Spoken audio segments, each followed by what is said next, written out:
r/nosleep. Posted by you/CIAHerpes. My experience in the Death Cap Mountains, Part 1. Every night at 3:33 a.m., a hidden road appears near my house. I first noticed it coming home from work last week. I dismissed it as a driveway I hadn't noticed before until I saw a sign with an arrow pointing down the road, reading, "To the Death Cap Mountains. 70.9 miles. Someone had hand-painted the sign in a spiky black font. The fact that my town had no mountains in it, or the next town over or anywhere in that direction at all, made me do a double take. And I had never heard of any mountains by that name anywhere, despite having hiked nearly every public trail in a 10-mile radius. But since I had just worked a 12-hour shift, I drove on by and went home to get some sleep, vowing to explore the strange road at a later time. I awoke later that morning, screaming and thrashing. While this wasn't so unusual for me, I knew the dream was about that road. Even as I came out of it, I could see those spiky black letters bleed onto the soil below as bright silver eyes glowed in the woods behind them. The next day, I told my friend at work about it while we walked around the warehouse doing inventory control and checking for lost items. Her name was Naomi and she looked the part of a typical goth stereotype with purple hair and far too many piercings. She and I had done some urban exploration before, breaking into abandoned mental asylums and hospitals, and she knew the secrets of the area far better than I did. She was also a connoisseur of firearms, crossbows, hunting bows and even airbows, while I had only gone target shooting a few times. If anyone knew of some secret mountains in the area, she would. Yet when I brought up the Death Cap Mountains, she simply frowned. "Jason," she said to me, "are you sure someone didn't just put some weird sign on their driveway to freak people out? There are definitely no mountains in this area, and I've never heard of a range by that name anywhere. My dad has hunted this area for decades and never mentioned anywhere by that name either. And I'd definitely remember it if I really liked that name for a mountain range." She smiled feebly at this. I knew Naomi had a semi-photographic memory, a talent she often showed off at work by just looking at a packet of instructions for a few seconds yet being able to repeat them all verbatim. In some ways she awed me. I couldn't imagine being able to use my memory like a photograph, to read something and remember it exactly months or years later. "I don't think that's it," I said, shaking my head and looking down at my clipboard. I purposely circled back a couple times, remembering exactly where the dirt road is, and by 4 a.m. not only is the sign gone but the entire road or driveway or whatever it is has disappeared too. Something strange is going on around there. "How about this?" she said, smirking thoughtfully. "Tonight when you leave, I'll go with you and we'll drive down it together. If it is nothing, just a prank or something, then you drop me back off here. If not, then we'll figure it out together and have a great story to tell." My frown deepened. "I don't know if that's such a good idea, Naomi. What if we get lost or the car breaks down and there's no cell service? What if we end up hiking around in the middle of the night?" She patted me on the back reassuringly. "I'll bring my Glock 19 and some ammo just in case we meet a bear or serial killer. And you can go to the store during the lunch break and get food and water. That way we'll be prepared. And I think you're freaking out about nothing. What are the chances that everything would go wrong at the same time? We've been to far hairier places during our urbex trips, old collapsing mansions and condemned psychiatric hospitals filled with asbestos, and never had an issue. I think a little dirt road should be no problem." "This isn't some little dirt road," I said, frowning. "It is a mystery, and probably not a natural one at that. Everything went according to plan at first. Naomi and I always worked the graveyard shift, coming in at 3 p.m. and staying until the work was done, whether that be 11:30 p.m. or 4 a.m. Because it was summer and the workload had increased, we regularly got out after 2 or 3 a.m., and this night was no exception. By the time we drove out of the warehouse, which was located directly in the middle of the industrial sector of Gorham, and towards the forested roads of Unity where the strange dirt road resided, it was already 3:20 a.m. I had to speed to get there in time. From previous night's experiences I knew that if I went there at 3:15 a.m. or 3:45 a.m., the road would not be there. It only showed up at 3:33 a.m. and disappeared a few minutes later. We didn't talk much on the way. I put on the radio and listened to some pop songs that we had both already heard 10,000 times before. But as we drew closer to the mysterious road, the radio started to malfunction. The station began to sputter in and out. Soon it went out entirely and a garbling low voice took its place. While I couldn't hear much of what it said, I was able to pick up snippets of speech. "Black-eyed ones scream into eternity," it said, fading out for a few seconds then resuming. "Lights of the dead follow them." And I glanced over at Naomi, my stomach flipping in knots. These words were followed by a shrill, metallic scream. Does the radio usually do this out here?" she asked, appearing unnerved and pale in the moonlight. To be honest, I almost never listen to the radio. I tend to listen to audiobooks if I put anything on. But I've never heard it do this on the rare occasions I have had it on. She flipped the volume off. It must just be interference from another station, she muttered, sounding completely unconvinced. After a couple more minutes of silence, she started to talk again. You know, my grandmother went missing here, she said.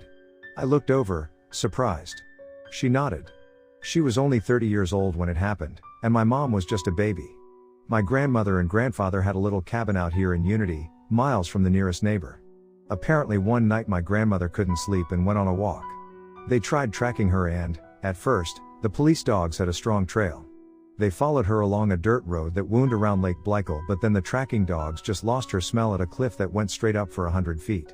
The police never found her body, but a volunteer saw a bright hat at the top of a tree growing from the middle of the cliff, an absolutely impossible area for anyone to get to without climbing gear, especially a lost woman who didn't even bring sneakers or boots with her but only had sandals meant for the beach. Chills went down Jason's spine as she recounted this story, and we drew close to the mysterious road. Do you think she just got lost and they never found her body? Jason asked. Naomi shook her head slowly. I think someone, or something, took her. The way her trail ended so close to here makes me wonder if it has something to do with this road you keep talking about. I slowed down as we went around the last bend and I looked at the clock. 3:32 a.m. I purposely drove along at 10 miles an hour, going along at a snail's pace as I looked for any sign of anyone in the nearby forest. As we closed in the last 100 feet to the road, I saw only the spiky letters of the sign and nothing else.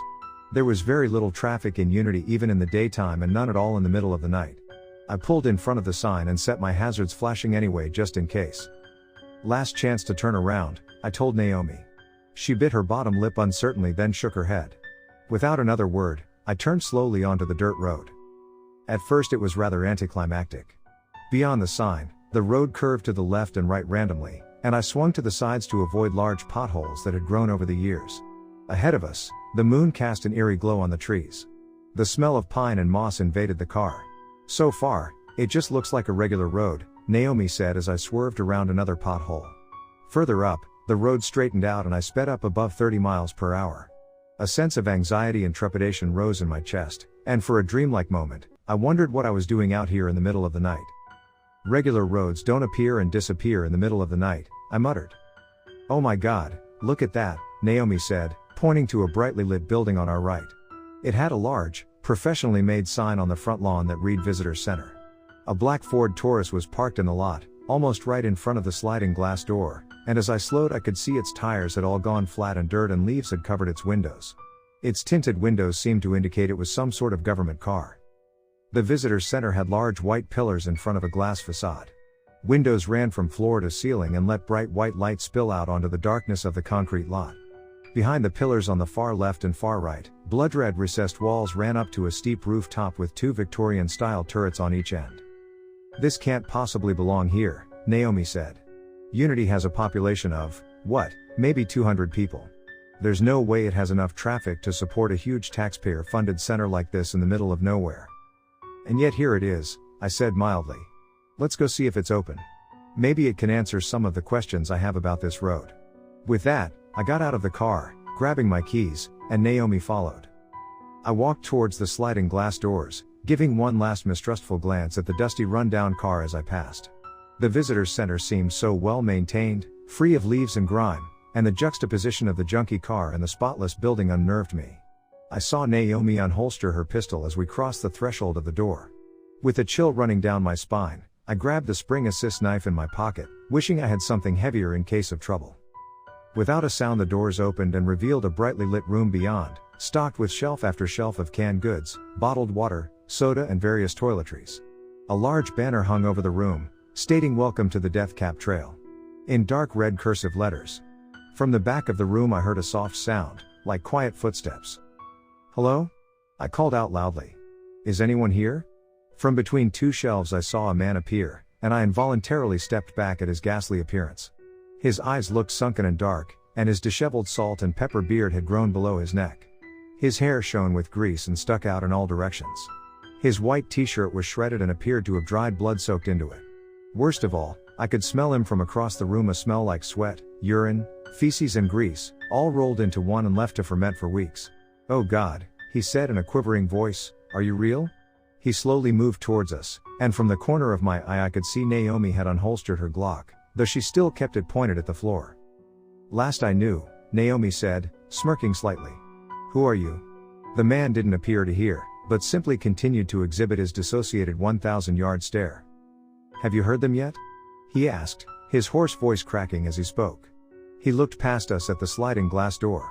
I followed his gaze, but the lights in here were so bright that I could only see vague silhouettes outside. "Heard what?" I asked nervously. This guy gave me the creeps and I wanted to get far away from him as quickly as I could. But I also needed to hear what he knew about this place and the mysterious road outside. Ignoring me, Naomi asked, "Sir, what's your name?" "I'm Naomi Payne and this is Jason Firego. We are from the next town over and just wanted to know what this place is." All at once his 1,000-yard stare disappeared and he snapped to attention. He stared right at me, meeting my gaze with the intensity of a soldier abandoned alone in the middle of a war zone. "I'm Max. Max Terrio. And this place? As far as I can tell, this is hell, young lady. Pure and simple. I think we are all in hell." Max visibly blanched, his skin turning pale. "There are things here that should not exist in any rational world. I try to stay in the visitors center as much as possible. Especially at night." "Is that your car out there?" Naomi said. Max nodded gravely. "I got stuck here months ago. I was coming down from Boise, Idaho, going to my brother's new house and took a wrong turn onto this road labeled Death Cap Mountain Avenue. I didn't know the area I was in well, but I thought for sure there was no mountain called Death Cap anywhere around. Anyways, after driving for a few minutes, I saw this visitor center. I came in here to ask for directions but no one was around. So I went out to my car and turned around. But do you know what happened?" We both shook our heads no. "I was driving back the way I came, on a straight road with no turnoffs, and I came back here. I drove on again and came back here. Every few minutes, even though I was traveling in a relatively straight southward direction, I would come back to this same damn place. So I tried going northwards, and then the loop ended. I found new sights, new turns, but still it seemed to lead to no way out, at least not anywhere close. And there are things in these woods. They are not human and look like no animal that I have ever heard of existing. After encountering a couple of the creatures I turned around and came back here, the safest place around as far as I know, and hoped for rescue or for some way out. You two are the first normal people I've seen." "That story doesn't even make sense," I said. "We are definitely in Connecticut, we just turned on this road in Unity. This place is thousands of miles from Idaho." "I don't think we are in either Idaho or Connecticut, friend. I am not even sure we are on Earth anymore," Max said. I saw Naomi roll her eyes. "Well, that's super cheerful, but also irrelevant," Naomi said sarcastically. "If we're on an alien planet, which I doubt, there's nothing we can do about it. The real issue I see is that there is no way out, eldritch monsters, one working car, one working gun, limited gas, and what else? Am I missing something?" Max grinned, for the first time, and a little of his old life seemed to come back to him then. His eyes momentarily focused on us rather than looking through us, and for a moment I could see him as a younger man. He used to be rather good looking, with pale blue eyes and dark hair, a tall man with a fit body. Yet these past months must have aged him and given him dark circles under his eyes. "About the gun part, you're thankfully wrong. I do have a couple guns after all. I'm from Idaho and the gun laws there are practically non-existent if you're a US citizen without a felony record. In my car I have a little .22, just a rifle I mostly keep for target shooting or the occasional small vermin, and I have a couple boxes of ammo for it. Also I have a Mossberg 12 gauge with a couple boxes of deer shot as well as some slugs and buckshot." Max looked sheepishly around. "And I have a Stag Arms AR-15 with a laser sight and flashlight." He flashed a smile and said, "Gotta love the old US of A. "So why aren't you carrying them?" Naomi asked, narrowing her eyes. "I am terrified of leaving this place. If you had seen what I'd seen you wouldn't be excited to go outside. None of those things in the woods seems capable of coming in here." Max shook his head. "I am in no rush to die." Then, with a spastic jerk, Max raised his eyes to the ceiling and repeated his same nonsensical question from before. "Did you hear it yet?" I was about to respond when I suddenly heard a shrill, high-pitched noise from outside. "The cries," he said softly, and as if on cue, I heard the far-off wail again, the shrieking, rising and falling wailing of what sounded like an infant. "Oh my God, is that a baby?" Naomi asked, her voice rising to a nervous yell. The man in front of us vigorously shook his head. "Don't go out there unless you want to die," he said. "That is no baby." I felt a strange urge to laugh at his deadpan delivery and the absurdness of the situation. A random baby crying in the woods at night in this bizarre road made this seem like a dream, and the absurdity of dreams often had me wake up at night laughing, or sometimes screaming. I always thought both impulses came from the same place in the human mind. "Is it a Fisher cat?" I said. "A fox? What?" "That's no Fisher cat," Naomi said, glancing over at me with an inscrutable expression. "I've heard plenty of them in the woods behind my house growing up and they don't sound like that." She pulled my arm and led me away from the man and towards the door. She leant close to me and whispered in my ear. "Listen, I think this guy might be mentally ill, probably has a few screws loose if you know what I mean. And that sounds like a baby. 100%. We need to go look and make sure some sicko didn't dump an unwanted infant in the woods to die." She glanced over at Max. "I mean, we don't even know this guy at all. For all we know he could have dumped a baby out in the woods. I'm not saying he did, but he is the only one around." "Okay, let's do it," I said, even though I felt like anything besides going outside right then. My stomach turned and twisted with anxiety. And in that instant, I got the weirdest feeling ever. The room became slightly transparent and filled with shimmering multicolored white light over everything, and I could see the thoughts and feelings of Naomi and Max. Hell, I could see their memories. It was like some four-dimensional television, where I just looked at one or another and my vision would start to zoom forwards until I was seeing Max as a kid playing on the swings, or Naomi as a teenager crying at her grandfather's funeral. Then, with a shudder, regular reality fell back into place, and I was just standing there blankly staring at Naomi. "What is it?" she asked. "You look like you just saw a ghost." I shook my head grimly, and with a slight half-smile I looked up and said, "Acid flashback?" She grinned slightly. "Okay, sure. I felt weird too when we got here though. Everything looked weird for a moment. Like half invisible and real, colorful and moving fast. But after a second it went away." The baby began shrieking again and Naomi motioned for me to follow, saying, "We will talk about this later. First, let's go rescue that baby." This statement caused me to double over with laughter. The silliness of it, the excited way she delivered it, the absurdity of the whole situation. I saw her laughing too. After we were done, I felt much better. Naomi went first, running out the door and into the woods. She had crossed her arms in front of her, her right hand holding the gun and the left hand her flashlight. I held my pocket knife in front of me and also held out my keychain mace and tear gas combo canister in my left hand, finger on the nozzle and ready to start spraying. As soon as we stepped over from the grass of the lawn surrounding the visitor center into the woods, the crying stopped. "Hello?" Naomi cried, shining the flashlight rapidly from right to left, even aiming it up into the branches of trees then down at the roots surrounding our feet. We saw nothing. "I warn you, I am armed," Naomi said in a calm voice. "If there is someone out there in the dark, please announce yourself." A shrill cry echoed around us in response, similar to the crying noise but now much deeper and stretched out. It sounded more like the crying of a whale than a human now. Without warning, a pale figure came out behind a large tree trunk, moving towards us at an incredibly fast pace. It appeared to be a woman on all fours, doing a rapid backwards crab walk across the sticks and leaves of the forest floor.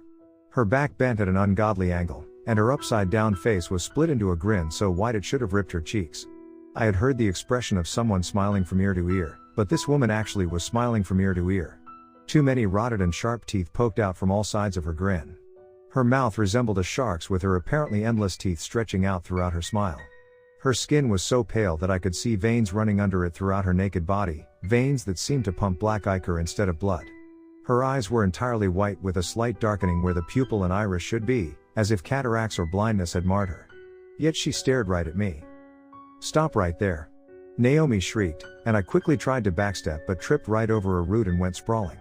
Naomi shot once, sending a spray of black bile out of the front of the monstrous woman's chest, but it didn't seem to slow her down at all.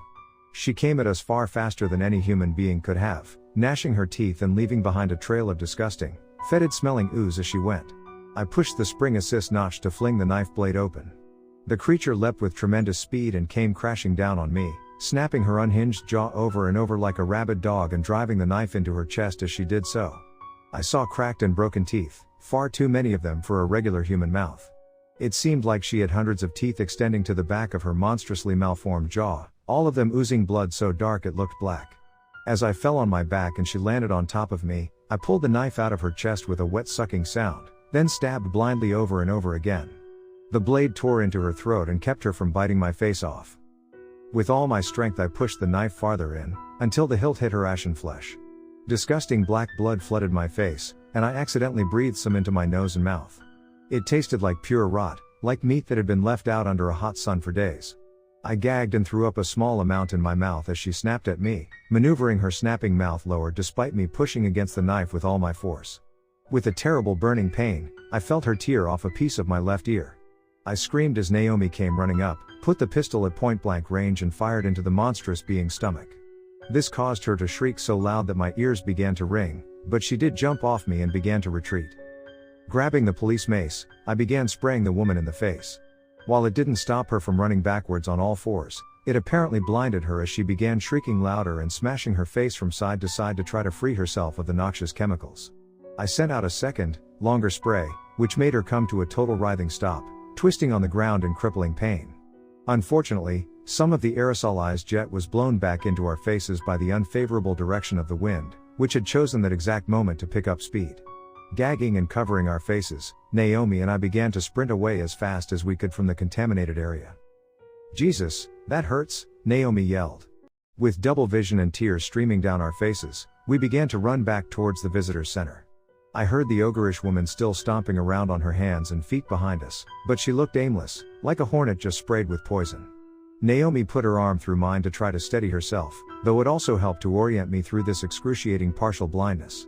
"We need to get some water and flush out our faces," I said. That was only a small dose we got. Whatever dispersed residue was light enough to get blown back, but goddamn that stuff is potent. I can't imagine how that thing feels, seeing as it got drenched with a direct spray for at least 5 or 6 seconds straight. My adrenaline was so high at the time that I barely even felt the injury to my ear, as nearly all my attention was fixed on my eyes, shrieking at me with constant pain. I tried to wipe at them with my shirt but tripped over a root instead, taking Naomi down with me. We both went sprawling on the ground. I smashed my head against a young elm tree while Naomi was inches away from hitting her head on a massive moss-covered boulder next to the path. I was stunned for a second, but before I knew it Naomi had hauled me back up and we were again jogging towards the lights of the visitor's center, which now only looked 100 feet away. I heard the shrieking of the freakish humanoid not too far behind us, encouraging us forward at a faster pace. And off in the forest, I heard 2 more infantile shrieks respond. "Oh my God, there's more of them," Naomi said. We sprinted into the building through the automatic sliding doors and began barricading the doors with all the chairs, tables and newspaper stands scattered around the main lobby. Naomi also hit the emergency stop button for the doors so they wouldn't automatically open if we were followed. With an excruciating fire in my eyes and aches throughout my body, I made my way towards the cool drink case and grabbed a bottle of spring water, pouring it over my eyes and face slowly in an effort to remove any remaining residue from the tear gas/mace cocktail. With a half smile that made him look years younger, Max gestured at me and Naomi. "So, how did it go?" We didn't even deign to respond to his sardonic quip. I could hear a slight chuckle in his voice. "Listen, I tried to warn you. You guys should really listen to me. You might think I'm nuts, but everything I've told you is the truth." "Max, can those things come in here?" Naomi asked. "Have they come in here, or at least tried?" Shaking his head, Max looked through the door. 3 of those abominations circled in front of the visitor center now, doing their odd crab walk along the far edge of the parking lot. 2 of them appeared female, with matted black hair that ran down half their body, and the other one looked male. His face looked half melted, as if he had been in a fire. Keloid scars from his injury had regrown over one eye, and strips of skin appeared to be missing along his legs, letting some black bile drip out slowly onto the pavement and mix with the fluids of the monster that Naomi had shot. The one that she had shot kept stumbling and falling over as she dripped dark blood all over the pavement, but otherwise didn't seem nearly as affected by the gunshots, knife wounds and mace as she should have been. If she had been a normal human being, just one of those gunshots likely would have killed her. But that raised the question in my mind, what exactly was she? Was she even human, or was she once human but now transformed? "I've wondered to myself whether they can come in here or not," Max said. "From what I can tell, they avoid coming in here or even getting too close to the door. That," he said, pointing to where they now crawled at the far edge of the parking lot, "is the nearest I've ever seen them come." "Good," I said. "That means we can get back in the car and drive out of this godforsaken place. Find a bag and fill it with drinks and snacks, especially anything that will drive off hunger pangs. Peanut butter, almonds, trail mix, jerky, whatever they have. Max shook his head. Leaving isn't that easy, friend. But I'll come with you just to see. I tried walking back the way I came and got stuck in a strange loop. Max smiled. I don't think you can ever get out of here unless this road lets you. Okay, well, let's try it anyway, Naomi said, grabbing a bag and throwing random sports drinks and soda into it from the case. I followed her lead, and in a few minutes we had everything and were ready to go. We should use the bathroom before we go, I said, eyeing Max. You don't smell too good, bud, no offense or anything. If I had been here as long as you, I'm sure I wouldn't smell like roses. But maybe you can use the sink and try to clean yourself up quickly? They even have deodorant and toothpaste here. Max nodded. I have tried to bathe over the past few months, using wet paper towels to try to give myself a kind of sponge bath, but with all the horrors running around and the hopelessness of the situation, I guess I kind of fell off. For a while there I was just wandering around here, eating and sleeping, barely conscious of reality. Every time I dreamed, I had nightmares that were too terrible to remember. To be honest, I didn't think I would ever see a normal human being again. Max looked wistfully at us and smiled slightly. I'm glad that you guys came along, even if it doesn't help us get out of here. I really didn't want to die alone, and I thought for a while I was losing my mind. This place messes with you in ways that are hard to explain. Creepy music begins playing anytime I try to sleep, and in the daytime sometimes a man's voice comes through and begins talking about news on the road, saying that it is raining fire further down at some place called Trinity Shore, or that another man or woman on the road had died. I don't know how many people, real people, I mean, not monsters, are alive on this road, but based on those weird news reports, most of the people who are alive are further down towards the mountain range, with a few new ones trickling in periodically. Unless there is another way in and some of these people just bypass this visitor center. For all we know, there could be thousands of entrances into this place, I said. Or there could just be one. Shrugging, I said, you two ready to go? Max put a finger up and ran to the bathroom. As soon as he was gone, Naomi leaned in close to me. We talked as we began removing the makeshift barrier in front of the glass sliding doors, putting back the tables and newspaper stands. What do you think of this guy, really? She asked. I looked at her intently. You are the one with the eidetic memory and a college degree in psychology. I think I'd rather hear your opinion first. Despite working a blue-collar job in a warehouse with a ton of working-class Joes, Naomi was one of the smartest people I had ever met.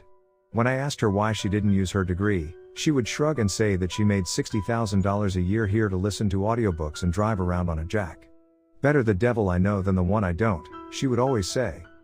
Well, I think he is on the verge of some kind of mental breakdown, she said. He has been alone here for who knows how long, surrounded by monsters and God knows what else out there. Also, she continued, lowering her voice, do you notice anything strange about this place? Rolling my eyes, I bit back a caustic remark. Literally everything about this is strange, I said definitively. Okay, but I mean specifically this visitor center. He says he has been here for months or longer, but this place is still fully stocked with food and drinks. I don't even see wrappers or anything, no sign of someone eating through most of their rations. So does that mean he cleans the place? But even if he did, that wouldn't explain how all the goods get restocked. My best guess is. I never got to hear the rest of her idea because at that point Max came back from the bathroom, his face still gleaming slightly from a quick wipe down. He smelled much better, having apparently used deodorant before spraying himself down with air sanitizers designed for cars. He smelled like a new car, in fact, and it was somewhat overwhelming. Noticing my wrinkled face, he says, a little too much, huh? Don't worry about it, Naomi said. Let's go. Pulling the emergency stop button back out, she let the sliding doors fly open. The car was parked only 20 feet away, and the abominations were still circling at the edge of the lot. As long as they couldn't or wouldn't come closer to the building, we were fine to get in. I'm not taking any chances, Naomi said. We run to the car and immediately slam and lock all the doors. I don't know if those things will try to hunt us when we run out there. Nodding, Max and I scanned the darkness for anything else we were missing. We saw nothing besides the three humanoids. On three, I said. 1, 2, 3. We all ran at once. The three humanoid monsters turned to gaze at us through their opaque eyes but didn't make a move. Before I knew it, we were all in the car, Naomi in the driver's seat starting the engine, me in the passenger's seat and Max sprawling across the back. As soon as Naomi had turned the car on and began driving across the parking lot, the three monsters crab walked into the forest, scattering in all different directions. By the time the headlights turned back onto the dirt road, All signs of the three creatures had faded behind the thick foliage and bushes of the forest. My experiences in the Death Cap Mountains. Part 2. I have a feeling that we haven't seen the last of them, I said morosely. Max shook his head. As you go farther down the road, they only get worse, Max replied. Why don't you tell us exactly what you know about this road? I asked. Naomi and I just kind of stumbled on it, and you seem to know much more than either of us. We'd like to hear everything you know. Naomi nodded in agreement. I'd like to hear about you, Max. I know you gave us the short version of how you ended up here, but I think there's more to that story. She looked over her shoulder at the backseat as she drove slowly along the road. Max nodded grimly. Well, I guess there is, Max said brusquely. The truth is, I did kind of stumble on the road while I was driving around Idaho. But the story starts earlier than that. I used to work for the FBI, after doing top secret work during my military career. Hell, I guess I still do work for the FBI, but I'm sure they are wondering where I've been for the past couple months. MIA or Kia, they probably just put me down as another statistic by now. We had received reports of strange creatures, including some reports of our friends back there in the woods, but also much more horrific and deadly monstrosities. We even found a snake skin that, if it was from a real snake, would have to be over 100 feet long and weigh thousands of pounds. How could someone fake such a thing?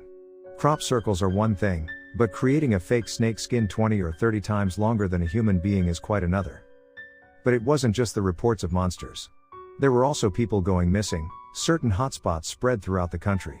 One of them was in Idaho, only an hour or so from my brother's house. I was visiting him and his wife and decided, one sleepless, boring night, to go for a ride and look around, to see the hotspot where a lot of these missing people were last seen. Directly in the center of the area, I found this road, a road not on any of my maps, not even in the FBI or national security databases.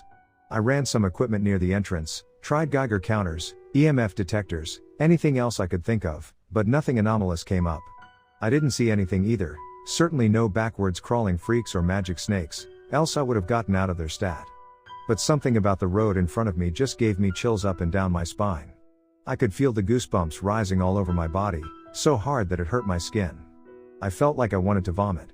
Everything about the place just felt wrong and my body told me to turn around and run, get out of there while I had the chance. But I never run just based on a gut feeling. At least not before I came here. While he told us his story, Naomi followed the dirt road, winding around potholes and avoiding fallen branches on the side. I used the opportunity to check the woods on both sides for any sign of movement. A couple times I saw what looked like the flashing of silver eyes in the distance, but whenever I tried to focus they were gone. Obviously, I didn't follow my instincts. I got in my car and drove down the road. It was the middle of the night, around 3:45 a.m. when I got to the visitor center. As if his words had brought it into existence, the visitor center building reappeared on our left. It was totally impossible, the fact that we went in a straight line back towards the road we came from yet ended up back in the same spot. We saw the rundown car, the gleaming fluorescent lights from inside. Naomi heaved a deep sigh. Do you think maybe the road only opens up at 3:33 a.m.? She asked me. Like maybe there is no road to connect to except at the time when this place opens up to the regular world, so it just sends us in circles? But maybe once the road reconnects, it stops and gives us an exit. Max shook his head. I have tried to escape for weeks now. I thought the same thing as you did, that the road only connected around the time I came in. I drove down the road at 3:30 a.m., at 3:33 a.m., at 3:45 a.m. I tried driving down it at noon, at sunrise, at sunset, anything I could think of. Eventually I nearly ran out of gas and stopped trying. And I always came back to the visitor center. Sometimes I went the other way, but there are horrible things in that direction, and it just leads further into this nightmarish place. Worst of all, I saw pieces of people, sometimes just the leg, other times a hand or a foot nailed to a tree. Some people were crucified along the side of the road, and others had been impaled. All of them were dead, and some were no more than skeletons. At night, there were things with silver eyes wandering around. They looked almost human, like naked figures standing 10 feet tall with tight, shining skin, as pale as moonlight. Their freakishly long-fingered hands hung down below their knees. But the real frightening thing was that they could outrun my car, at least on these dirt roads. As soon as I saw a few of those things blocking the road, I spun my car around and began driving back to the visitor center. They followed most of the way, smashing the roof and the windows. I lost them as I pulled into the parking lot, but I went into the bathroom of the visitor center and barricaded the door with chairs and everything else I could find. When I came back out the next morning, someone, or something, had slashed my tires. And that was the end of my car. Seeing as I was about out of gas, it didn't make much of a difference by that point. Whenever I wake up in the visitors center, whatever trash I left is gone, muddy footprints are cleaned up and the food and drink is restocked. The bathrooms even look cleaned. But there is never anybody there. I've woken up in the middle of the night and searched for these hidden workers but never found anything. Maybe it is some sort of automated process, but I think it is more like the magic that sustains the road. It seems to reset and clean the building, for whatever bizarre reason. By now we had parked in front of the building and just sat in the car, thinking. Max lit a cigarette in the backseat. I pulled out my cell phone and checked the time. 4:49 a.m. All of that had happened in just over an hour. It felt much longer to me. Then I noticed something strange with my phone. Even though it had no service, it still said, emergency calls only. Shrugging, I figured I'd give it a try. I opened up the browser and, to my surprise, there was an unlocked Wi-Fi connection at the visitors center. I was able to open it up and load Google, Reddit and other sites, even though I still couldn't text or call family members. This says emergency calls only, I told Naomi and Max. I'm going to see if I can get through and maybe call for help. I doubt it would work, but... Max shook his head. I wouldn't do that if I were you, he said, but it was too late. I had already typed in 911 and pressed send. The phone rang. It's ringing, I said in a whisper shout, covering the mouthpiece with my hand. On the third ring, someone picked up. This is the Death Cap County Emergency Assistance Line, a deep, gravelly voice said on the other side. What is your emergency? Hi, thank God you answered, I began, speaking rapidly. My heart fluttered in my chest. My two friends and I are somehow trapped on a back road in the area. There's a visitor center building but no one else. We have been trying to get out, but I think we're lost. Can you please send someone out to help us? There are strange people out here and I think they're dangerous, and they're definitely deranged. The voice on the other end paused for a long moment. Sir, what is your current location? The voice said, deepening as it spoke. The visitors center, I said. Please stay there. Help is on the way. The speaker's voice began to stretch and slow near the end, until the last word, way, became so deep and drawn out that it sounded more like a machine than a human voice. With that, the line went dead. So? Naomi said, looking at me with a raised eyebrow. Her purple hair shone under the light pouring out from the visitor center. They claim that help is on the way, but the voice. I started. The voice sounded like it was altered by some sort of voice-changing software, or maybe it was just a computer. I don't know if it was a human dispatcher or not. At the end, it sounded almost demonic. Behind me, Max shook his head. I told you not to do that, he said quietly. I have a real bad feeling about this. I'm getting my guns out of my car. Turning to me, he asked, do you know how to use a gun? I've done some target shooting but overall, not much, I said, shrugging. Good enough. Max took his keys from his pocket, opened his trunk and began loading ammo into his firearms. He said, pointing to me, we'll take the Mossberg 12 gauge. A shotgun spreads out so you don't have to be as accurate, at least with buckshot or birdshot. I'll fill it with buckshot and give you some extra shells to keep on you. What will you use? I asked. He looked at me like I was stupid. The AR-15, of course. My favorite gun, especially in a survival situation. This baby will tear a monster in two before he ever gets close. He looked at Naomi. Would you like to carry the .22? You can holster the pistol and keep it for emergencies, but I have hundreds of rounds in here for the .22. I doubt you brought much more than a couple extra clips for the Glock. She smiled warmly at him as she took the rifle, placing the pistol in her ankle holster with a spare clip next to it. In the distance, we saw flashing red and blue lights. The lights spun around the branches and above the trees, even coloring the sky with their bright iridescence. Without a word, all of us walked into the visitors center. Some instinct told me not to be outside, that barricading a building would be far easier than trying to fight in an open lot. A minute later, a police car pulled into the parking lot, turning on a searchlight and shining it on Max's black Ford Taurus, the sides of the building, the woods behind it and ending up back at the road they had just come from. After checking every nook and cranny with their spotlight, I saw two uniformed policemen get out of the car. Both had their guns drawn and were walking in a straight line towards the sliding glass doors of the entrance. The blinding glare of the searchlight combined with the flashing of the overhead lights stopped me from seeing much more than a silhouette of two armed men in uniforms. However, I couldn't see their faces or expressions. What should we do? Naomi whispered to us. Do not give up your guns, no matter what, Max hissed. In fact, we should move to the back room and see what we are up against. I have a feeling that getting out of here isn't so easy as calling in the cavalry and being whisked away in a police car back to civilization. Motioning with his head, he began walking backwards at a rapid pace, Naomi and I following him as we opened the stockroom behind the refrigerators and peeped out through the small circular window on the door. The two policemen slowly walked through the automatic doors, aiming their guns left and right. Neither spoke a word, despite the constant hissing and crackling of their radios on their belts. And as they drew nearer, I saw why. They had no faces.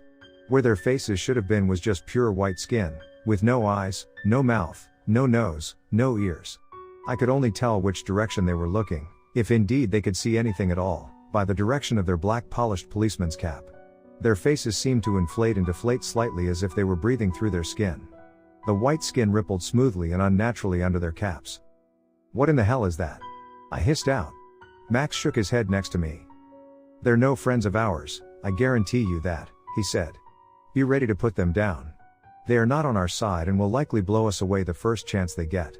Those things, whatever they are, belong to the road. But how do they see? How do they hear? How do they even breathe? I don't understand. I began, but Max shushed me with a slash of his hand. Don't worry about any of that, he said quietly. The fact is that, obviously, they can see, and probably can hear too. Otherwise they wouldn't have been able to drive and hear. Don't underestimate them. They are likely just as dangerous as any normal person with a gun, and maybe much more so, for all we know. They're coming this way, Naomi whispered. Get away from the window. We all ducked down around the door, backing into the walls in a semicircle and facing the door. I could hear the two police officers with their soft, patent leather shoes drawing nearer. Outside, I heard another car pulling up, the crisp rustle of tires on pebbles and loose dirt alerting me to its presence. I think they have company, I whispered. Max nodded. He raised his hand in the universal gesture for hold and went back to aiming at the circular window. The two police officers turned and went out the sliding glass doors. Two more police in black riot gear followed them back in. They also had no faces, just smooth skin covering a skull without a mouth or eye to break the flat tissue.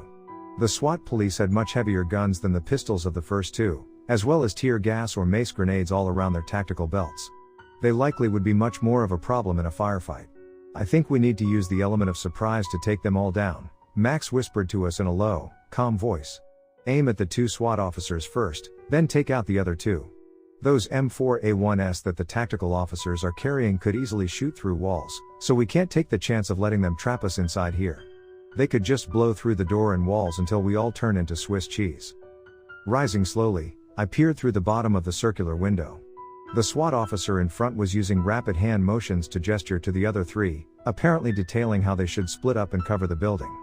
With one hand he pointed at the storage room door and, unknowingly, directly at me, and with the other he gestured to the bathrooms and fire door in the back of the lobby. Okay, let's do this now or never, Max said, gesturing at both of us to stand and be ready to fire. He kicked the door open and began firing his AR-15's massive 5.56 by 45 rounds at the faceless humanoids in the lobby. With the element of surprise on our side, the battle went quickly.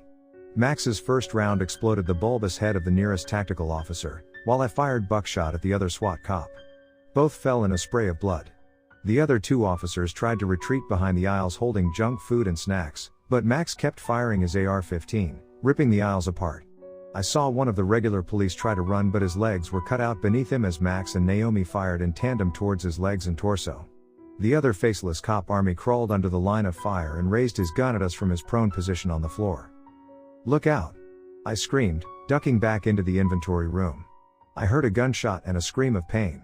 I got back on my feet and peered out through the window, where I saw a trickle of blood running down Max's leg. I got him, Naomi said. Looking across the lobby, I saw a small bullet hole in his forehead. The other officer with no legs continued to crawl towards the door, before Naomi walked briskly over and put a shot in the back of his skull. He instantly stopped moving. The pool of blood rapidly widening around him. Pieces of brain matter and shards of skull reflected the harsh fluorescent lights of the visitor center. Well, they're all dead, I said, panting. The adrenaline spike made me feel lightheaded, with the lights appearing far too bright. I just wanted to lay down somewhere dark and rest, but I knew it was impossible under these circumstances. Now what? Max panted next to me. We need to get out of here, Max said. I mean, we need to get off this road. If there is no exit back the way we came, then we need to go forward until we find a way, or at least find someone who knows more than we do. There has to be a way out somewhere, right? I just stared out through the sliding glass doors, afraid of the answer to that question. No, first we need to bandage you two up. Jason here is missing part of his ear and you have blood pouring down your leg, Naomi said. Max waved her concern away. Look, it's just a flesh wound, he said. Didn't even hit the bone. It barely skimmed me. Still, we have to clean and bandage both of you guys, she said. The last thing we need is an infection while we are out here, cut off from the rest of the world. Even if there is a hospital somewhere on this road, I'm sure it is staffed with doctors who are more likely to dissect you alive without anesthesia rather than bandaging your wounds. After we had cleaned up with a first aid kit and filled the car with snacks and drinks, we discussed what the next step in our plan should be. I was feeling rather sick and lightheaded, and sat down on a stool inside the visitor's center. We need to go forward, Naomi said. If we can't get out of here by going back, then we have to keep going and hope we find an exit or at least more information. There must be other people on this road, maybe whole communities of them for all we know. I don't think you realize how horrific the obstacles become as we go further towards the mountains, Max said. What we have faced is nothing compared to the monstrosities waiting for us. But what choice do we have? I asked softly, rubbing my head in pain. A migraine had begun to creep in as I sat there, and the lights looked brighter all of a sudden. Without warning, I got a repeat of that eerie sensation that had overtaken me earlier this night. The building around me seemed to shimmer and grow dim. I could see through the walls out into the forest, which also began to dim and darken in the same manner. Where Naomi and Max sat became filled with a blinding white light, and as I stared into it I could yet again see their thoughts, their emotions and their pasts. I could see Naomi's determination to get out of here alive, her slight bitterness at me for introducing her to it in the first place, and even flashes of her childhood. I saw her with her family rescuing their first dog. I saw her as a little girl at her cousin's funeral, the one who had gotten hit by a car and died after a week in a coma, and 1,000 other little flashes accompanied these in the bright light. It all happened in a fraction of a second and then suddenly I was back on the stool, hyperventilating. Did you guys feel that? Naomi said breathlessly, her eyes wide and pupils dilated.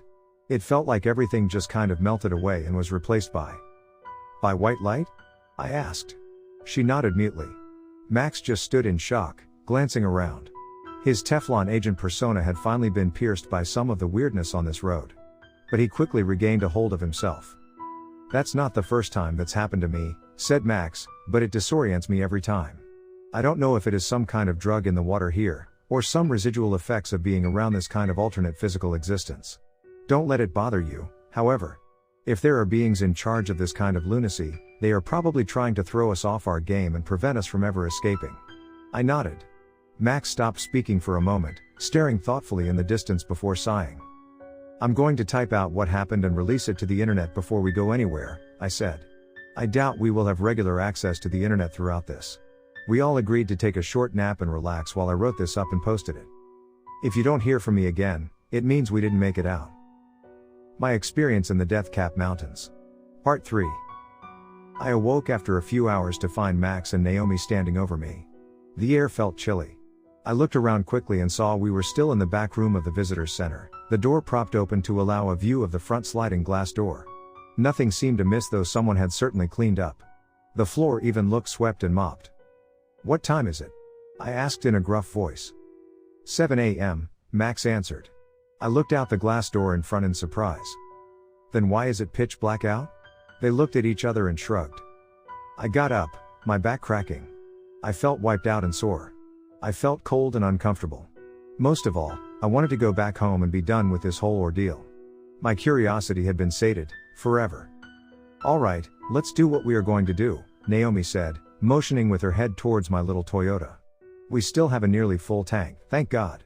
I am not feeling in the mood to walk 70.9 miles or more. We crammed into the car, Naomi driving, me in the passenger seat and Max in the back. We all had our guns out, but for a while the road was clear. I felt watched but saw nothing except the occasional glittering of eyes from the forest. A few times a fox or a few deer would run out in front of the car and Naomi would slam on the brakes and let them pass. Still, the sun did not rise. Because the dirt road had so many potholes and branches on it, the going was relatively slow. After a couple hours of traveling at 15 or 20 miles an hour, we pulled over for some food. There was a small dirt turnaround on the side that we slid into before turning off the headlights and engine. At first all we heard was the clicks and pings of the cooling engine. Far off behind us we heard more of those screams from the monstrosities we had first encountered, which were soon after answered by a chorus of others scattered in all different directions. Max passed out peanut butter crackers and bottled sweet tea from the supplies in the back seat and, for a while, we all ate in silence. "How far have you gone up this road, Max?" Naomi asked. Her sudden words caused me to jump in the dark and slightly tighten my finger around the trigger. Thankfully the safety was on and there was no risk of blowing out the windshield or shooting through the engine. "I've gone up a little farther than this," he said quietly. "There should be a few cabins coming up on the left, all painted a dark red. This trip with you two has been much easier than the ones I made on my own. Knock on wood. Maybe there is power in numbers after all." After we finished eating, we continued driving slowly on. Sure enough, after another 20 minutes or so, the headlights illuminated a dark red cabin on the left, the screen door left open and flapping in the light wind. Farther off in the woods behind it we saw another cabin with the windows smashed out, a dead generator behind it. Another 50 feet ahead was the final one of the lot, a cabin that had burned down and only left behind a blackened skeleton of itself. "That wasn't like that before," he said, pointing to the burned out shell of a cabin. I shook my head. "Doesn't matter. We aren't staying here anyway," I said. But Naomi stopped the car and flipped off the headlights. "What about those generators?" she asked. "What about them?" I asked. "They could have gasoline," she said. "Or they could have propane," Max said. "How much do you even know about generators? I don't think most run on gas." "We need to look, just in case," Naomi said. "If they have gas or if there are gas containers anywhere around here then we need to grab every drop. We don't know how long our current supply will last." I sighed, turned the safety off on my gun and motioned for her to get out. We all left the car at the same time, our guns at the ready. The breeze felt warm, as if the further we went down the road, the more we left behind our cold New England climate. Behind the cabins, we heard chanting, perfectly in unison. As soon as I heard them, a hot breeze began to blow, making my eyes water. It drove away the chill in my bones instantly, and within a few seconds I started to sweat, my heart racing as the chanting grew faster. I looked from Max to Naomi, and saw they felt it too. Their eyes widened and sweat began to pop out on their foreheads and cheeks. "You got your game face on?" I asked Max, the most experienced shooter among us. He nodded. "Turn your safeties off if they are on and be ready to shoot for center mass," he said. He motioned for us to hide behind the nearest cabin. That was all the time we had before we saw a line of people come from behind the burnt cabin. At first I thought we were seeing Buddhist monks. They had the same shaved heads and downcast eyes. They all wore identical robes, but instead of the orange hue of Buddhism, these robes were jet black. The language they chanted sounded like Sanskrit. A dozen of them huddled in front of the burnt cabin, with a 13th bringing a naked woman. She was bound, blindfolded and gagged, with signs of torture all over her body. Someone had carved occult symbols into her belly and legs, and drops of blood still pooled and fell beneath her as she writhed on the deer hide stretcher that he dragged behind him. He laid her in the center of the circle, and they all moved their sandaled feet closer to her until they stood mere inches away. The chanting grew louder and her eyes grew wider. Then they moved back rapidly, moving their heads back and forward in a rhythmic motion in the direction of the burnt cabin. The chanting quieted as a horrific being rose out of the ruins of the fire. It looked as if he took pieces of himself from the ruins. His skin was the texture of charred wood, his joints had rusty nails and he screeched an inhumanly loud cry as he ripped away from the burnt-out cabin. The remains of the cabin all immediately fell into a heap. The creature's eyes looked like orbs of burning red fire as he stood 10 feet tall, looking down at all the quiet faces of the downcast monks before his attention focused on the naked woman. At that moment, I felt a gentle tap on my arm. It was Naomi. She leant close to my ear and whispered, "Screw looking for more fuel, we need to get out of here now." She pointed to the car. Luckily the cabins and trees had obscured the view of the car from the monks, but we couldn't count on that continuing indefinitely. "Wait a few seconds," I said. "I think we need to see this." The creature knelt down to the bound woman. I could see her widening eyes and her thrashing, but they had bound her too tight. It opened its mouth wide, a cavernous abyss, and began to scream mere inches from her face. The torrent of echoing noise made me clasp my ears in pain, but I continued to watch in terror as the wall of sound began to rip at the woman's skin. It tore off her gag and bindings, then her hair and eyes followed. But as her healthy pink skin tore away, it was replaced by the marble white paleness of the monstrosities we had encountered first. New cataract-stricken milky eyes emerged from the ruins of her former human eyes.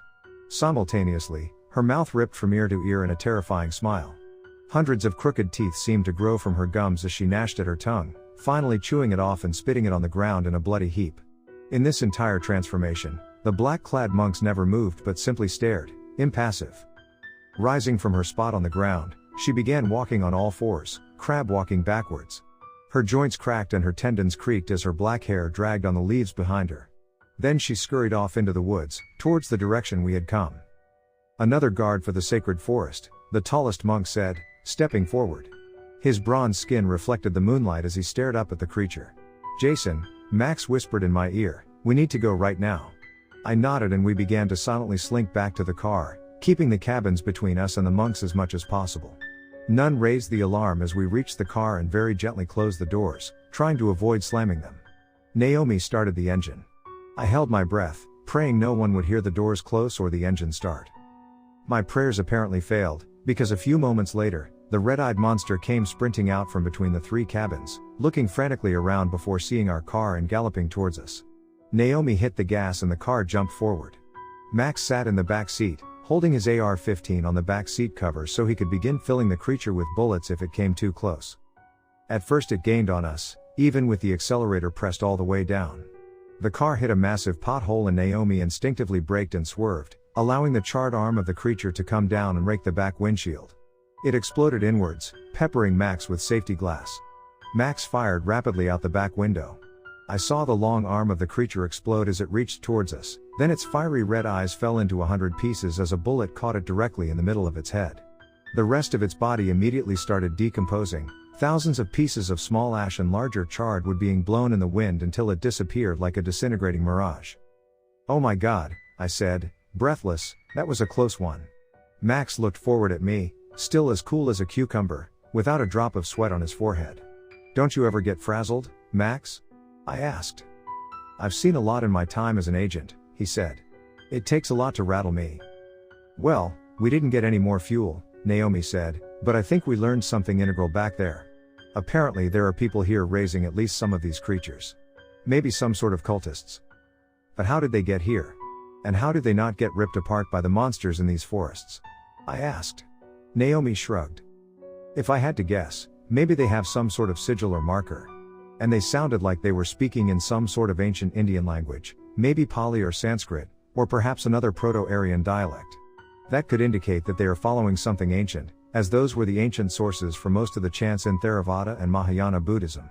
If these monks are some sort of schism that practices sacrifices or raises demons, then they could be thousands of years old." Naomi shrugged. "Unless we can talk to one of them, I doubt we will ever know for sure." "I have a feeling we will end up seeing them again," I said. "Whatever evil they're doing here must be a part of this road." We continued driving in silence for a while. My hammering heart started to slow down after a few minutes, and with the adrenaline out of my system I began to feel tired. It felt like I had been here for weeks instead of just a night. Checking my phone, I saw it was already 9 in the morning, and still the sun had not risen. We pulled over for a break to use the bathroom, or what passed for it with only trees and bushes around. The moon was full but had a reddish-orange hue covering it, similar to what I had seen in lunar eclipses. The car continued plodding along slowly, going 20 miles an hour past the constant potholes and the swaying trees and bushes on both sides. Occasionally I would see silver eyes staring out from between the bushes. Sometimes they looked like they were on silhouettes that were 15 feet tall. I didn't know what was out there in the dark and didn't want to know. So we just kept on driving and talking, none of us wanting to think about what would happen when we inevitably ran out of fuel. The tank was, after all, already 7/8 empty, and I doubted we would find any gas stations on this road. When the car stopped, we would have to continue on foot. But to what? What were the Death Cap Mountains, and could we get back to the regular towns we knew from there? As we drove on, clearings opened up the view.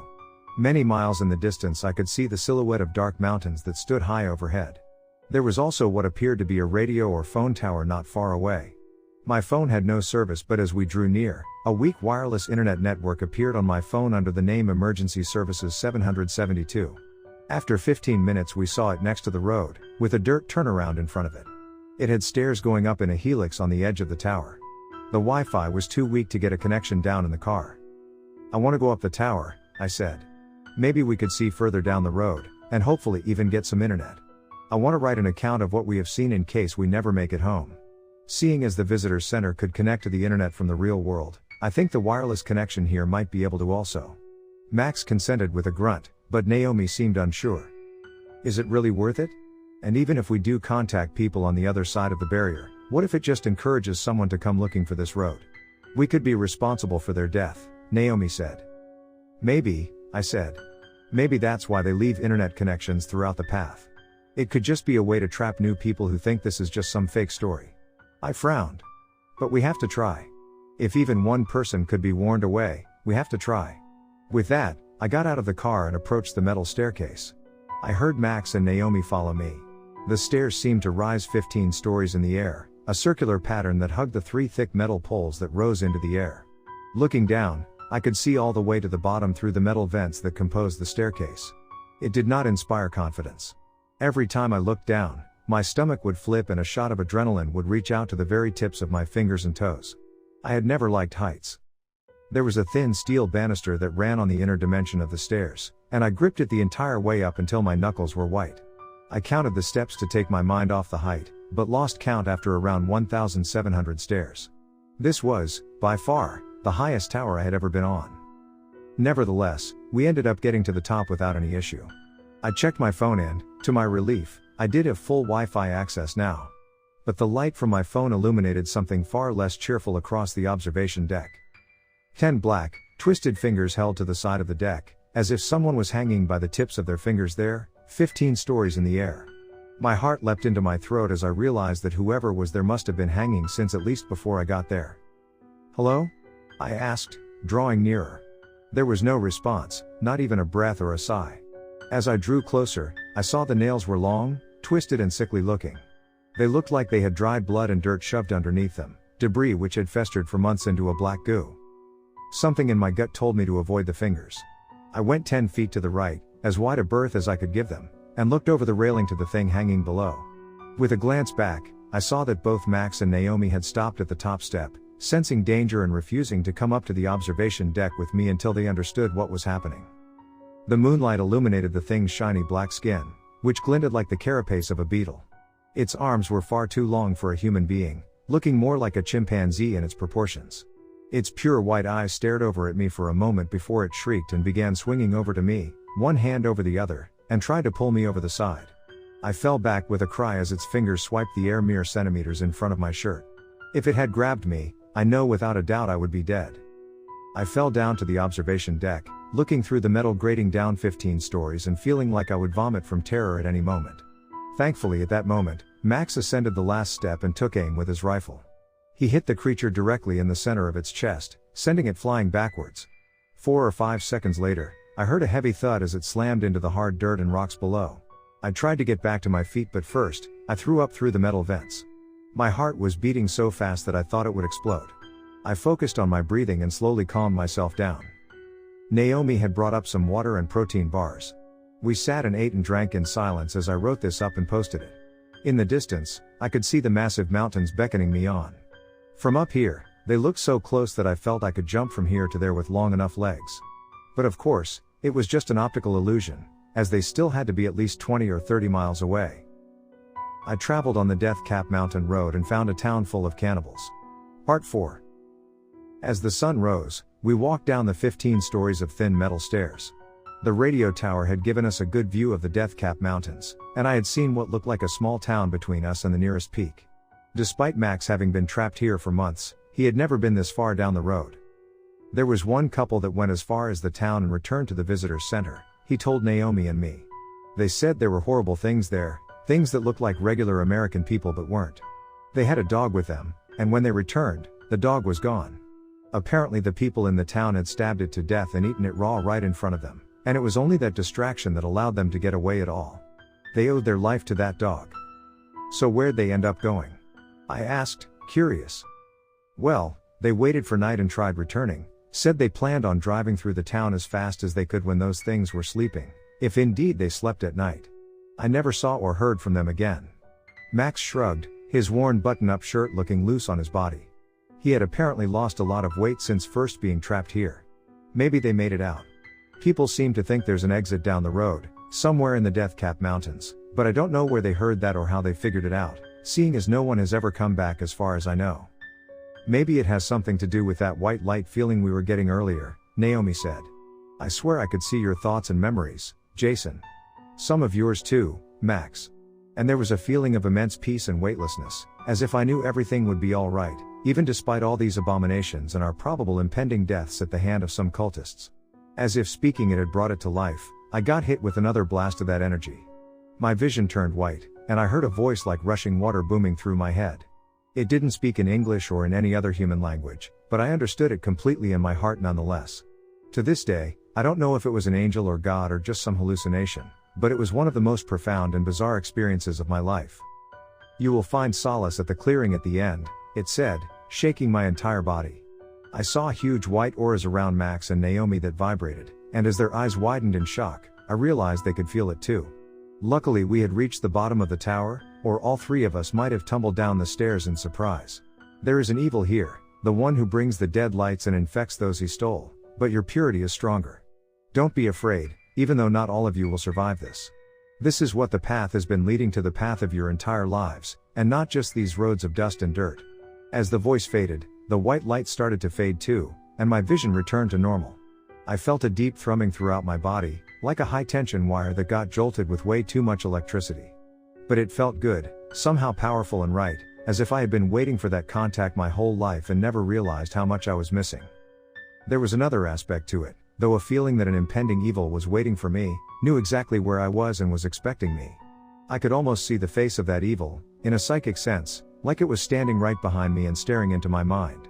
And yet I knew I had no choice but to continue to approach it. It was too late to turn back, so all we could do was brace ourselves for what was to come. As we approached the car, I knew something was wrong. It looked cockeyed, and I saw that the tires had all been slashed, the front windshield and driver's side window had been smashed, and the steering wheel had literally been ripped out of its column. It hung out the driver's window, attached by a mess of wires, like a severed limb hanging on by a single tendon.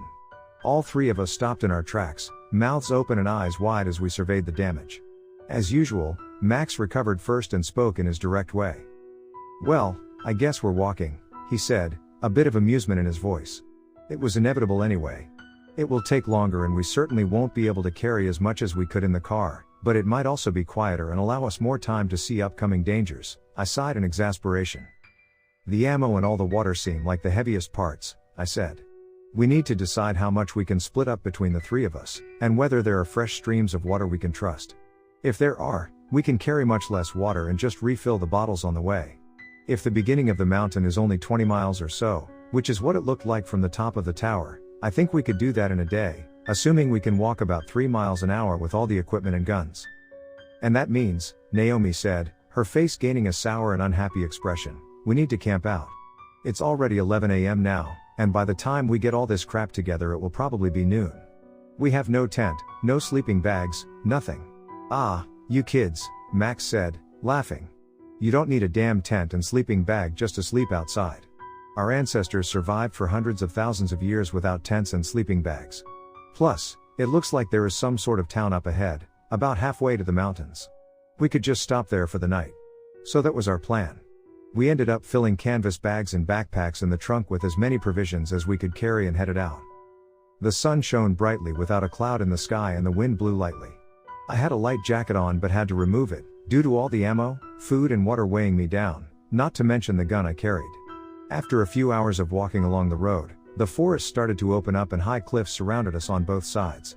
There were streams running across the road now too, but someone had built wooden bridges by splitting trees in half and nailing them together. They reminded me of Lincoln logs but seemed incredibly sturdy. We began to walk up a massive hill and after reaching the top, saw a breathtaking sight. Purple-hued mountains rose tens of thousands of feet in the air behind a small town that followed along the dirt street. Huge Victorian houses of all colors rose on both sides, and a massive castle stood at the end. Smoke billowed from chimneys up and down the street. It reminded me of vacation towns I had seen in the Berkshires, though these mountains looked much higher than even those of New Hampshire or Vermont. Near their peaks, clouds blended and obscured the snowy tips, even though where we stood there wasn't a single cloud in the sky and the weather was far too warm for any snow. We had only a few hours left of sunlight, so began to walk faster to reach the town before dark. Regardless of whether we liked it or not, we had to stop and sleep eventually. Within an hour, we were in sight of the first massive Victorian houses. Now that I was closer, I could see small shops interspersed between the houses. They looked quaint with huge glass windows and clean, freshly swept sidewalks lining all of it. Compared to the horrors we had seen earlier, this town looked entirely out of place. Yet still I saw no people. As we walked into the town, I saw movement in the windows of the shops and the houses. It looked like each building had multiple people moving throughout, but to me they only appeared as fleeting silhouettes. I checked to make sure the safety on my gun was off and that a round was loaded in the chamber. "You guys got your game face on?" Max asked us, and we both nodded. Just then, an old, hunched-over man with a black suit and a fedora stepped out of the nearest shop, which was labeled Harvey's Meats. "Good afternoon, travelers," he said with what sounded like a deep Maine accent. "You must have come far to see our beautiful little haven. Can I interest you in some fresh food?" He languidly opened his hand and gestured to the shop behind him. Through the windows, I could see human corpses slit down the middle, hung on racks like deer. A few decapitated heads were visible on the serving trays behind the counter. At a few small, round tables, people ate voraciously, smearing blood on their faces as they stripped the rare meat away from the bone. I saw them chewing on thighs, arms and even the cheeks of dead men, women and children.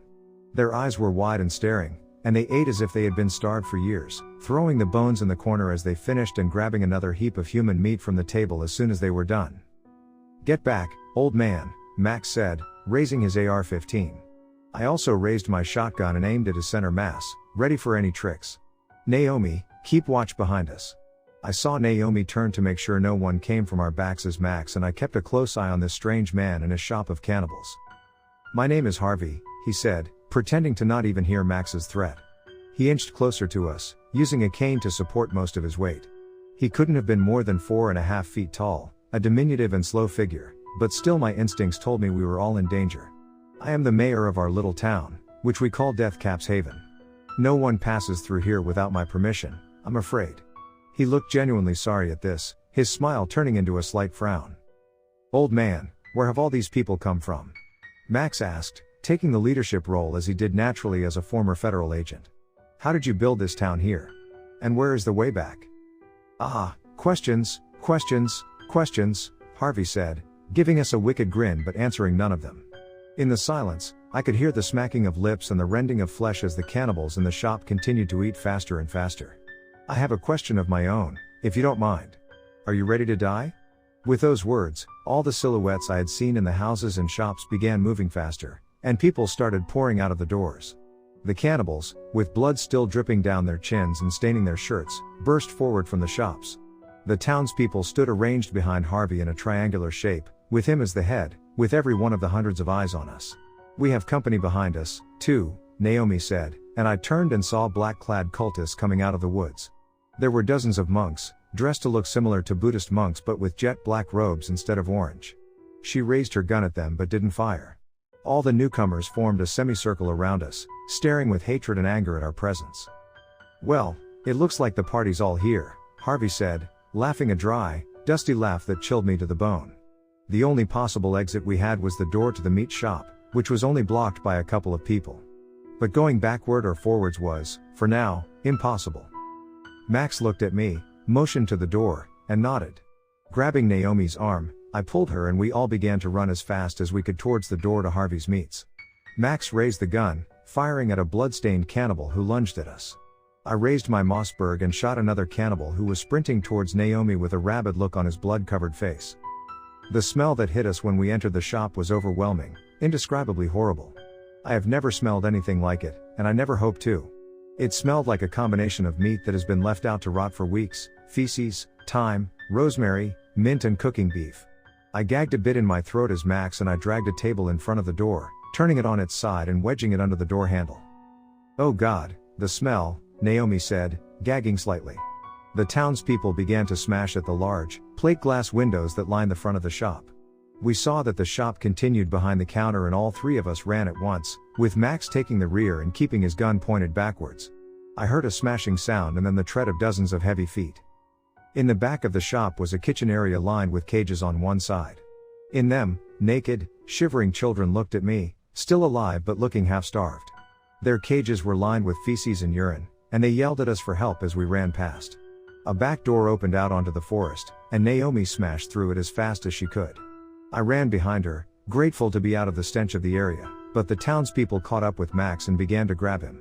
He started shooting, sending 3 of them to the ground, and I stopped and joined his fire. The buckshot totally obliterated the face of the 4th, and I grabbed Max's arm and pulled him away from the hungry, grasping arms of the townsfolk. We began to run blindly into the woods, through thorns and brambles, getting slapped in the face by branches and twigs and yet never slowing. The sun began to set, and before I knew it, we were lost in the woods, far from any trail and with no idea where the road lay. "Stop, guys," I said, panting, my lungs burning. I doubled over, trying to catch my breath. "We lost them, but I think we're also lost ourselves."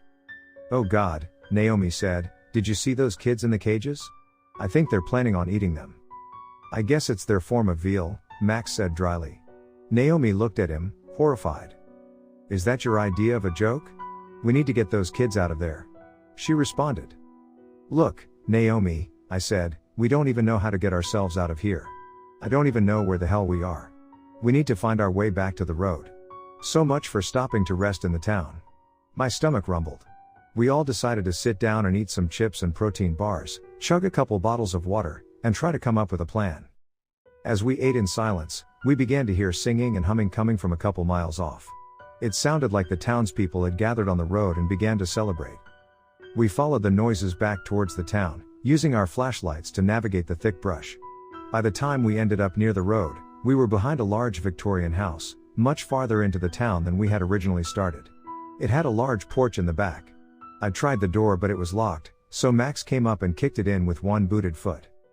The house had paintings all over the walls, paintings of the monsters we had seen, paintings of the children in cages, paintings of cannibals ripping the flesh off of people's bones, paintings of people being burned alive or sacrificed in rituals. They covered nearly every inch of the walls. "Do you like my work?" a voice said from behind us. I turned and saw a young-looking Asian man in the black monk's robes. "I created this place, thousands of years ago, and have lived here ever since. Yes, it changes with the times, but I haven't. Not really. Deep down, I have always been the same." As he finished talking, his voice deepened and stretched out, sounding demonic and lower than a human voice could ever go. "Who are you?" I asked. "My name is Mara," he said, returning to his pleasant, impassively low voice, "and I created this road and kept it connected to your world to feed my children. Back in ancient India, I made a pact with all the demons of the hell world that they could use me, work through me, and in exchange I would get immense powers and be nearly immortal. They told me I had to commit the unspeakable acts first, to kill my mother and my father, to kill a saint, to delude thousands of people and draw them with me. I did all of it, and made many more sacrifices than that, and strengthened myself through meditation and gained the 7 psychic powers of a great being. Now I maintain this road with my mind and the minds of all the demons, who still thrive here. They are fed well, for I connect this road to many parts of the world and allow newcomers in." Max pointed his AR-15 at Mara and tried to bully him into cooperation. "How about you let us all the fuck out of here before I shoot you in the head, Mara?" he said. Mara smiled, and Max screamed, dropping the gun. I could see smoke rising from his fingers. "It burned me." Max screamed, looking down at his gun in horror. "I suggest you two also put down your weapons," Mara said. "I am not trying to hurt you, at least not yet." With a look at Max's black, scalded fingertips, I did so, and Naomi followed my lead. I doubted a gun could hurt this being anyway, if he was as powerful as he said. "Now, how about we all sit down and have a little chat?" he said, pointing to the kitchen where a long table surrounded by chairs waited for us. We all moved cautiously to the table and sat down. "So I am a reasonable man," Mara said, pulling out the chair at the head of the table and sitting down himself. "I will, of course, let you all out. All I want in exchange is your souls," I laughed. "Our souls?" I said, feeling hysterical. "Is that even a real thing? And if it is, how can someone live without it?" "Oh, yes, it is very real," Mara said, smiling wide and showing far too many teeth. It looked like his teeth had been filed to sharp points. "That white light you have likely felt, that is the soul of the road interacting with your souls, strengthening it and intermingling with it. The power here is much greater than on your side of the veil. But you can certainly live without your souls, will even be alive and healthy even without them. You can leave here and live full lives. Then when you die, you will be eternally bound to this road, and to me." "Yeah, I think we are good with that deal, Naomi said, standing up quickly. An eternity of what? Monsters and psychotics, in exchange for a few decades of life? How much sense does that even make? I would rather die than be here forever. Mara smiled at this, as if to say, indeed, you will. Guys, let's get out of here. Mara nodded and continued sitting as the rest of us rose. If you leave here, I cannot protect you, Mara said. The demons have a mind of their own, after all. They use my power, and I use theirs, but they will rip you apart even if I say no. And I will not be saying no. You can live full lives. The exit to your world is only a few miles up ahead, through the western gate. Or you can die terribly here, like all who disobey me. As he finished speaking, the feeling of white light overwhelmed me again, and I tried to focus on it. Somehow, deep down, my subconscious knew how to harness it, to use it. I concentrated it and pushed it out through my chest, shoving my hands forward. A ball of blinding lightning soared through the air and hit Mara square in the neck.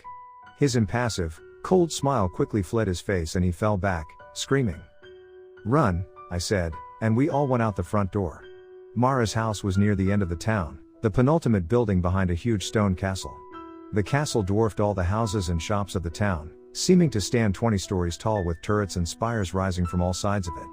The massive oak doors at the front were wide open. As I ran through them, I heard Max scream. Turning, I saw the marble white skin of a woman walking on all fours. Her mouth was ripped open from ear to ear, and she crab walked backwards at an insanely fast pace before leaping and biting deeply into Max's shoulder. With no guns, I couldn't react in time. I pulled my pocket knife out and tried stabbing at her, but 3 more of the abominations ran out from the bushes, one biting into my leg. I screamed and fell. Naomi ran over, kicked her in the face and pulled me up, and we ran into the castle as fast as we could, slamming the heavy oak doors behind us. From the window in the door, I saw Max writhing on the ground, surrounded on all sides now as dozens of these corpse-like women emerged from the forest. They seemed to only want to watch him and ensure he stayed in place. Then from down the road, I heard the roar of an engine. A tow truck approached and the black-haired corpse women scattered. An average-looking middle-aged white man got out, a large belly bouncing under his uniform which read Death's Cap Towing Service. He pulled out the hook from the back of his truck, whistling to himself as he did so, and walked over to Max. Max's eyes grew wide, and I saw it all happen in slow motion. The tow truck driver slammed the hook into his neck, causing a waterfall of blood to feed the thirsty dirt below. Max began choking on his own blood as the tow truck driver, still whistling, got back in his truck. He pulled the winch in, pulling Max off the ground. Max twitched and writhed on the cable, each gasp causing fresh torrents of blood to pour down his white shirt, and the man started the engine and pulled off. Holy shit, Naomi said, sounding like she was having a panic attack. Holy shit, did that just really happen? I nodded, tears streaming down my face. We're not getting out of here alive, are we? I asked. We must be outnumbered 1,000 to 1, at least. Naomi shook her head. We have to, Jason, she said. I don't want to die here, choking on my own blood or being eaten by cannibals. I nodded. We traveled into the castle, finding it laden with tapestries and heavy mahogany tables. Opening up my phone, I found that the signal from the radio tower still reached us here, and that the Wi-Fi still worked, connected somehow back to our world just as the road did. We found rest in the corner of the large downstairs chamber, folding up tablecloths and rugs for a makeshift bed, and ate what little food we had left as I wrote this all down. Tomorrow, I will either get out of here or die trying. I am not selling my soul for my life, no matter how horrible the death I face in this nightmarish place may be. The feeling of the white light has left me, and instead despair and emptiness have replaced it, but I still remember the voice that told me my entire life has been leading up to this. If that's true, then maybe I was meant to kill Mara somehow, that my life was designed to end this great evil. But in the end, I really just want to go home.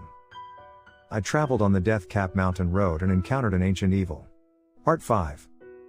Every year thousands of people go missing in the USA. Most of them are found, alive or dead, but sometimes people just vanish into thin air. I wondered how many of them were taken by the Death Cap Mountain Road.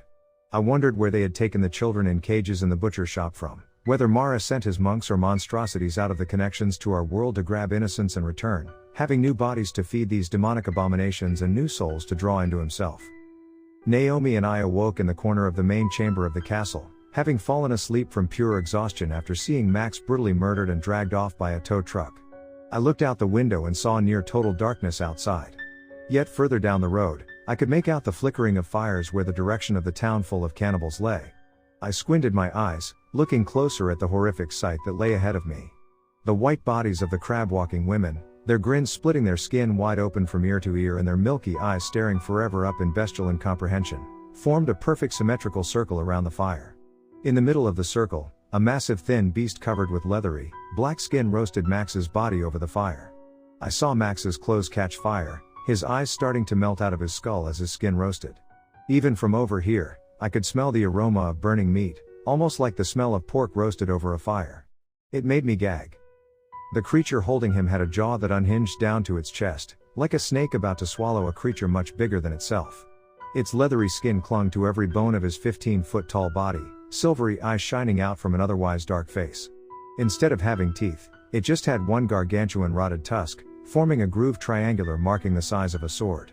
I swear those silvery eyes looked straight up at the castle window where I looked down at it, as if it knew I was watching and wanted me to see what happened to those who fought back against the road, those who fought back against Mara.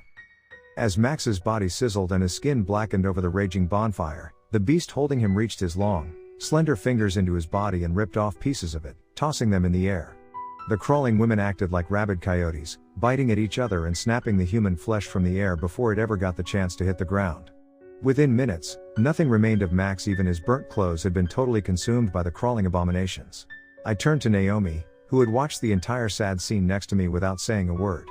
She had tears running down her house. As I breathed in deep, I felt a massive jolt of energy and began to see white light everywhere. Around Naomi I saw an aura like a rainbow, emanating colors and energy in a shell a few feet around her.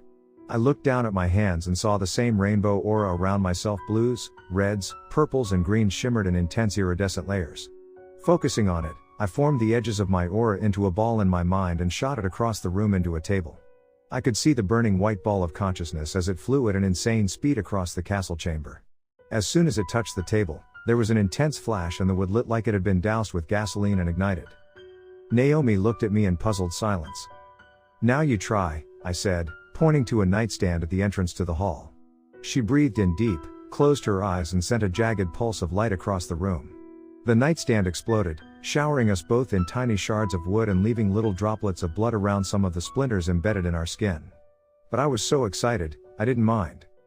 "Maybe we can kill those things down with this. Maybe we can even kill Mara," I said. She still had red eyes from crying, but I saw a small smile form on her mouth. "I want to go home, Jason," Naomi said to me. I enveloped her in a hug, and she began to cry again, putting her face against my shoulder as we stood there. "We will," I said, wiping her tears from her cheek. "This is the last act. Now let's do what we came here to do." Walking across the chamber holding hands, we went downstairs and began to remove the makeshift barricade of tables and chairs we had placed against the heavy oak doors after we originally ran in here to escape from the abominations outside. As we walked out into the dark, a sweet-smelling breeze carried the smells of pine, blowing the sweat off my forehead that had accumulated from my fear and anxiety. My heart raced, I could feel the pressure of it even in my throat, but I still walked forward with my head up, looking all around for threats.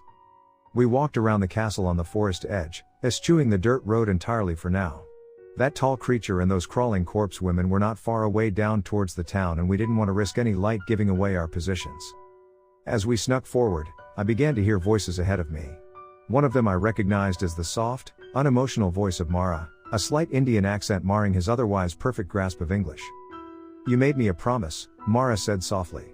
"The US government and I came to this agreement nearly half a century ago, during Project MK Ultra, and all your predecessors have upheld their part of their agreement. You supply me with children, and I'll let you take the occasional monster from the sacred forest and the road I have opened up to you." "Yes, sir, I understand," a soft-spoken, pudgy man said nervously, wringing his hands.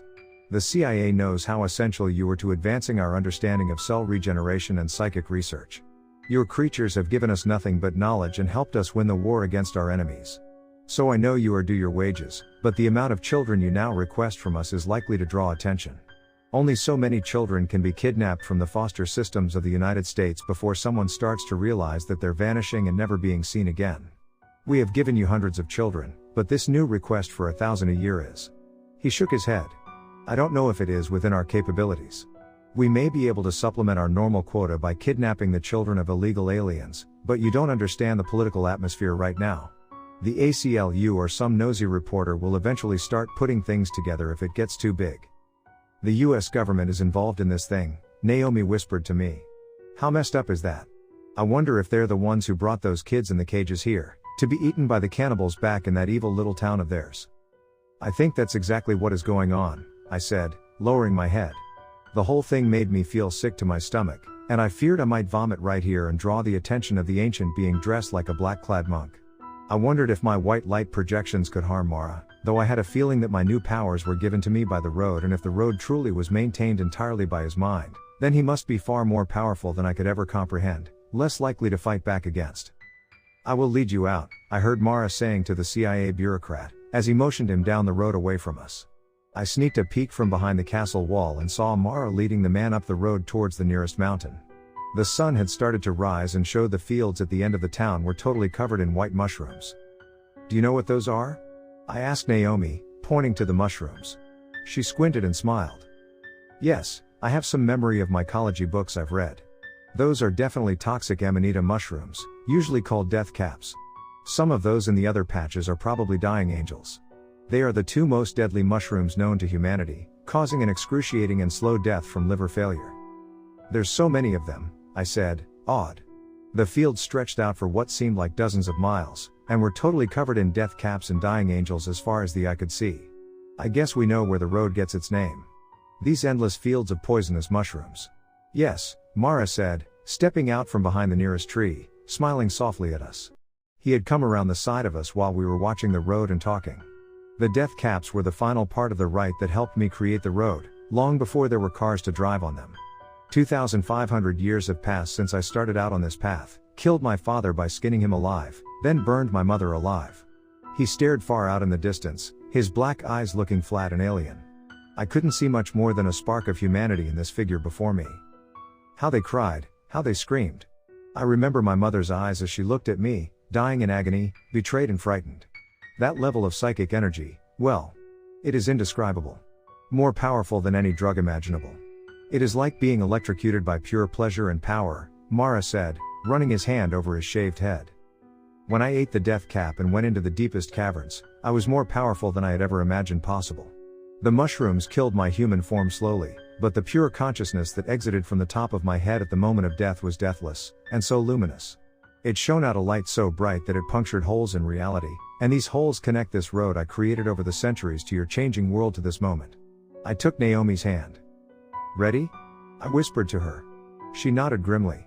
We focused all of our energy from our auras into a spear that emanated from our clasped hands and shot at Mara at the speed of light. The light hit him directly in the heart. As he screamed, dozens of monks started to step out from behind all the surrounding trees of the forest. We were totally encircled by Mara and his monks. The spear that had struck Mara slowly began to cover his skin, crackling and sending off blinding sparks in all directions. It began to sizzle and snap through the air, striking into all of the other monks in the area of their hearts. Their skin and robes all melted off in unison. As their human forms melted away, they grew. Their human eyes melted out, being replaced by silver eyes that shone a metallic light. They were the eyes I had seen in my dreams, the eyes that I regularly woke screaming from. Mara's eyes were the brightest, like two silver suns flashing in the trees. He quickly grew to 15 feet tall, a marble white beast whose skin clung to his bare bones. I could see all his ribs as his mouth opened impossibly wide, his jaw unhinging like a snake and falling down to his chest. Like the other creature I had seen, Mara only had one hideous, rotted tusk on the top of his mouth. He had a long tongue that he bit down on over and over, dripping blood everywhere. I realized this ancient being was totally insane, and had been for millennia. He is like the Ouroboros, the snake eating its own tail for all infinity, Naomi whispered, horrified. He just gnashes at himself, here on this road, and will forever. Mara screamed at us, sending droplets of blood flying in our direction. I pulled my hand away from Naomi and focused on creating another ball of light. It flew out of my fingertips and smashed into Mara's open mouth, sending him flying back. Let's go, I yelled at Naomi. Mara was lying on the forest floor, still gnashing his tongue with his tooth as he writhed in a seizure-like convulsion. The white light still snapped and sizzled throughout his body. We sprinted past, the other monsters following us as we ran. Past the nearest field of death cap mushrooms, I saw a massive gate. It looked like it had been constructed from the bone of some massive creature, and the bones formed an archway 50 feet high. Through the archway, I could see the beginning of the road, the place where Naomi and I had first found the Death Cap Mountain Road at 3:33 a.m. what felt like an eternity ago. She shot out spears of white light at the pursuing creatures as we sprinted through the archway.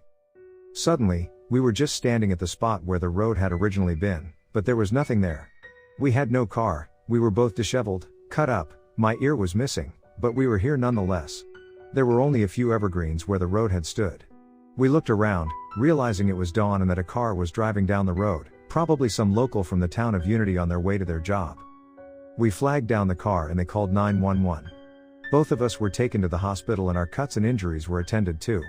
I had the place where my ear used to be stitched up.